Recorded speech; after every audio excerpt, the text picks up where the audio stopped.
Assalamualaikum warahmatullahi wabarakatuh. Salam sehat, salam semangat. Semoga hari ini anak-anak dalam keadaan sehat walafiat dan masih tetap semangat belajarnya. Amin, amin, ya robbal alamin. Bersama dengan Ibu Tri Lestari, pada hari ini anak-anak akan mempelajari tema 2, Persatuan dalam Perbedaan, subtema 3, Bersatu Kita Teguh untuk pembelajaran yang ke-1. Pada pertemuan hari ini, anak-anak akan mempelajari muatan pelajaran Bahasa Indonesia, IPA, dan IPS. Untuk muatan pelajaran Bahasa Indonesia, anak-anak diharapkan dapat menuliskan informasi penting menggunakan kosakata baku. Untuk muatan pelajaran IPA, anak-anak diharapkan dapat menjelaskan manfaat tumbuhan dan hewan. Dan untuk muatan pelajaran IPS, anak-anak diharapkan dapat menjelaskan makna kemerdekaan dan upaya mengembangkannya dalam kehidupan sehari-hari. Siap belajar ya anak-anak? Mari kita mulai untuk muatan pelajaran Bahasa Indonesia tentang menuliskan informasi penting menggunakan kosakata baku. Tentunya ketika anak-anak menuliskan informasi penting, masih ingat ya, harus menggunakan kalimat efektif. Menggunakan kosakata baku hanya salah satu ciri dari kalimat efektif, kalimat yang tepat untuk menuliskan informasi penting. Paham ya anak-anak? Kosakata baku adalah kata yang sesuai dengan pedoman umum ejaan bahasa Indonesia dan bersumber dari Kamus Besar Bahasa Indonesia. Kosakata baku sering digunakan pada situasi resmi atau formal. Berikut ini adalah contoh kosakata baku dan tidak baku. Contoh yang pertama ada kata aktivitas menggunakan F. Ini tidak baku, bakunya menggunakan V, aktivitas. Kata tidak baku antri, kosakata bakunya adalah antre menggunakan E. Kata tidak bakunya berpikir, bakunya adalah berpikir menggunakan P. Kosakata tidak bakunya adalah bis, yang baku yang benar adalah bus. Kosakata tidak bakunya dulu, kosakata bakunya adalah dahulu. Kosakata tidak bakunya izin, yang baku adalah izin. Yang selanjutnya, kosakata tidak bakunya adalah kreativitas menggunakan F, yang betul bakunya adalah kreativitas menggunakan V. Kosakata tidak baku nasihat, yang bakunya adalah nasihat. Kemudian ada kosakata tidak baku sanksi menggunakan NG, yang baku menggunakan NK, sanksi. Kosakata tidak bakunya tentram, yang baku adalah tenteram. Tidak bakunya adalah hutang, kosakata bakunya adalah utang, tidak perlu ada H. Kosakata tidak bakunya zaman, yang baku adalah zaman, ini kurang N ya. Silahkan anak-anak bisa menemukan kosakata baku yang lainnya. Masih banyak sekali kosakata-kosakata yang akan sering kita temukan. Tentunya ketika anak-anak menuliskan informasi penting harus menggunakan kosakata baku. Sehingga kalimat informasi tersebut merupakan kalimat efektif yang bisa dengan mudah dipahami oleh pembaca. Paham ya anak-anak? Untuk hari ini, perhatikan. Ini adalah kosakata baku yang harus anak-anak gunakan ketika anak-anak menuliskan informasi penting. Untuk hari ini selanjutnya silakan anak-anak membaca teks bacaan berjudul BM Diah dan naskah asli proklamasi pada buku paket tema 2 halaman 100 sampai dengan 111. Amatilah kata-kata yang digunakan dalam penulisan teks bacaan tersebut. Apakah kata-kata yang digunakan dalam penulisan teks bacaan tersebut sudah menggunakan kosakata baku semua? Ya, silakan anak-anak cermati setiap kosakata, setiap kata yang digunakan dalam penulisan teks bacaan tersebut. Jika Bu Guru yang ditanya, Bu Guru sudah membacanya, Bu Guru tidak menemukan kosakata tidak baku. Semuanya sudah menggunakan kosakata baku. Tapi mungkin anak-anak bisa lebih cermat, siapa tahu anak-anak bisa menemukan kosakata yang tidak baku di dalam teks bacaan tersebut. Silakan dibaca dan dicermati setiap kata yang ada di teks bacaan tersebut ya anak-anak. Oke, kita lanjutkan untuk mata pelajaran IPA tentang manfaat tumbuhan dan hewan. Guru akan memulai dari manfaat tumbuhan. Yang pertama yaitu sebagai bahan pangan. Batang, akar, daun, bunga, biji buahnya bisa dimanfaatkan sebagai bahan pangan. Tetapi tentunya tidak semua tumbuhan bisa dimanfaatkan seluruh bagian tubuhnya. Contohnya misalnya buah jeruk yang dimanfaatkan adalah buahnya. Yang dimanfaatkan batangnya pohon apa anak-anak? Ya pohon tebu. Yang dimanfaatkan akarnya? Ya ada wortel, ada singkong. Yang dimanfaatkan daunnya? Ya tanaman sayur-sayuran.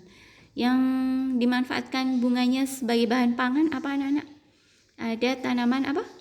Ya bunga kol. Kita lanjutkan untuk manfaat berikutnya yaitu ada bahan sandang. Contohnya adalah serat dari pohon kapas. Ini pohon kapas berbunga, dia punya bunga kapasnya itu dimanfaatkan sebagai bahan sandang untuk bahan pembuatan benang kemudian dijadikan kain.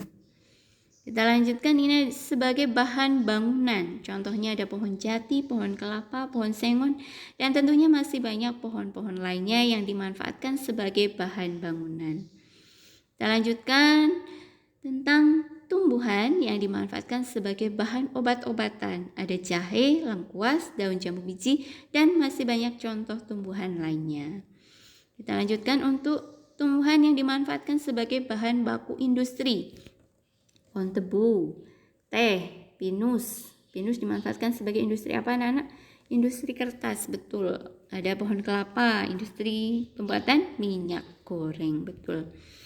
Kita lanjutkan untuk manfaat tumbuhan sebagai bahan pewarna. Contohnya apa anak-anak? Ya ada daun suji, wortel, kunyit, itu bisa dimanfaatkan sebagai bahan pewarna alami.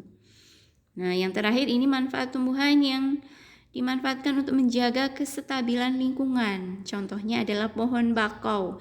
Ini ditanam di sekitar tepi pantai untuk mencegah terjadinya abrasi. Paham ya? Kita lanjutkan untuk manfaat hewan. Yang pertama sebagai bahan pangan, bisa diambil dagingnya, telur, susu, madu, kulitnya, ini digunakan sebagai bahan pangan. Tapi tentunya tidak semua hewan bisa dimanfaatkan dagingnya, telurnya.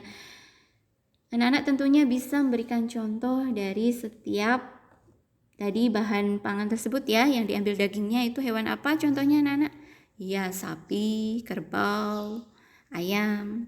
Yang diambil telurnya? Ya tentunya hewan unggas ya. Ada itik, ayam. Kemudian yang diambil susunya? Sapi. Madunya? Lebah. Kulitnya? Ya tentunya ada hewan ayam juga bisa. Sapi. Kita lanjutkan untuk manfaat yang selanjutnya yaitu sebagai bahan sandang. Ada bulu domba yang diolah menjadi kain wol. Kepompong ulas sutra diolah menjadi kain sutra. Kulit sapi dan kerbau diolah menjadi bahan pembuatan jaket. Kita lanjutkan untuk bahan kerajinan yaitu ada kulit sapi dan kerbau. Yaitu bisa diolah untuk pembuatan wayang kulit. Bulu angsa dimanfaatkan untuk pembuatan kok. Ada juga beberapa hewan yang dimanfaatkan sebagai penghasil pupuk. Kotoran hewannya itu diolah untuk menjadi pupuk organik. Ada hewan apa anak-anak? Kambing, sapi. Anak-anak bisa menyebutkan yang lainnya ya. Kita lanjutkan untuk manfaat yang berikutnya yaitu sebagai penghasil tenaga. Itu ada kuda, kerbau, sapi. Kalau kuda sekarang masih ada beberapa yang digunakan sebagai alat transportasi ya untuk menarik apa anak-anak? Ya, menarik dokar. Kemudian kereta kuda itu pasti tentunya ditarik oleh kuda sebagai alat transportasi. Kerbau dan sapi di beberapa tempat masih digunakan sebagai apa? Iya, teknologi sederhana sebagai alat pembajak sawah. Paham ya anak-anak? Untuk hari ini silakan anak-anak selesaikan tugas IPA berikut. Bu Guru minta anak-anak membaca kembali informasi tentang manfaat hewan dan tumbuhan. Kemudian lengkapi tabel berikut ini. Masing-masing baik tumbuhan dan hewan, tuliskan 5, tentunya dengan manfaat yang berbeda. 5 tumbuhan dan 5 hewan dengan manfaat yang berbeda. Jangan menuliskan hewan atau tumbuhan yang mempunyai manfaat yang sama. Paham ya? Kita lanjutkan untuk matan pelajaran IPS tentang makna kemerdekaan dan upaya mengembangkan dalam kehidupan sehari-hari. Ya, proklamasi kemerdekaan berarti Indonesia telah merdeka. Indonesia merdeka berarti terbebas dari penjajahan. Setiap warga negara berhak menikmati kemerdekaannya karena Indonesia sudah merdeka ya. Tentunya setiap warga negara juga berkewajiban menjaga kemerdekaan tersebut. Kemerdekaan harus dipertahankan. Supaya apa anak-anak? Ya, kemerdekaan itu mewujudkan rakyat yang makmur dan sejahtera. Mengapa? Karena rakyat Indonesia bebas berkarya, bebas bekerja, bebas memperoleh pendidikan atau menambah wawasan ilmu pengetahuannya. Paham ya? Berikut ini adalah manfaat kemerdekaan bagi rakyat Indonesia. Tentunya jelas sekali, yang pertama, rakyat Indonesia terbebas dari penjajahan.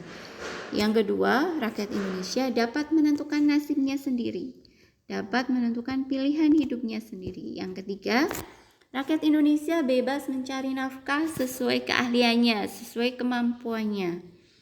Yang keempat, rakyat Indonesia bebas bekerja tanpa paksaan dan memperoleh penghasilan sesuai dengan pekerjaannya. Yang kelima, rakyat Indonesia memperoleh pendidikan yang layak. Nah, mungkin anak-anak bisa menyebutkan manfaat kemerdekaan yang anak-anak rasakan sekarang. Anak-anak bebas bermain, itu juga menjadi salah satu manfaat kemerdekaan bagi kalian ya. Anak-anak bebas belajar tanpa adanya, kalau zaman dulu itu adanya hambatan, ada penjajah yang selalu mengawasi rakyat Indonesia. Ya, silahkan mari kita nikmati kemerdekaan tentunya dengan melakukan hal-hal yang positif yang bermanfaat bagi bangsa Indonesia, dan kita harus selalu mempertahankan kemerdekaan kita. Tentunya dengan cara apa anak-anak? Menjaga persatuan dan kesatuan. Paham ya? Nah, tentunya dengan ini, dengan apa yang kita terima, yang kita rasakan selama kemerdekaan Indonesia, tentunya menciptakan kesejahteraan bagi rakyat Indonesia. Anak-anak sudah bisa merasakan kesejahteraan? Anak-anak makan sepuasnya, anak-anak bisa belajar, anak-anak bisa membeli ini itu.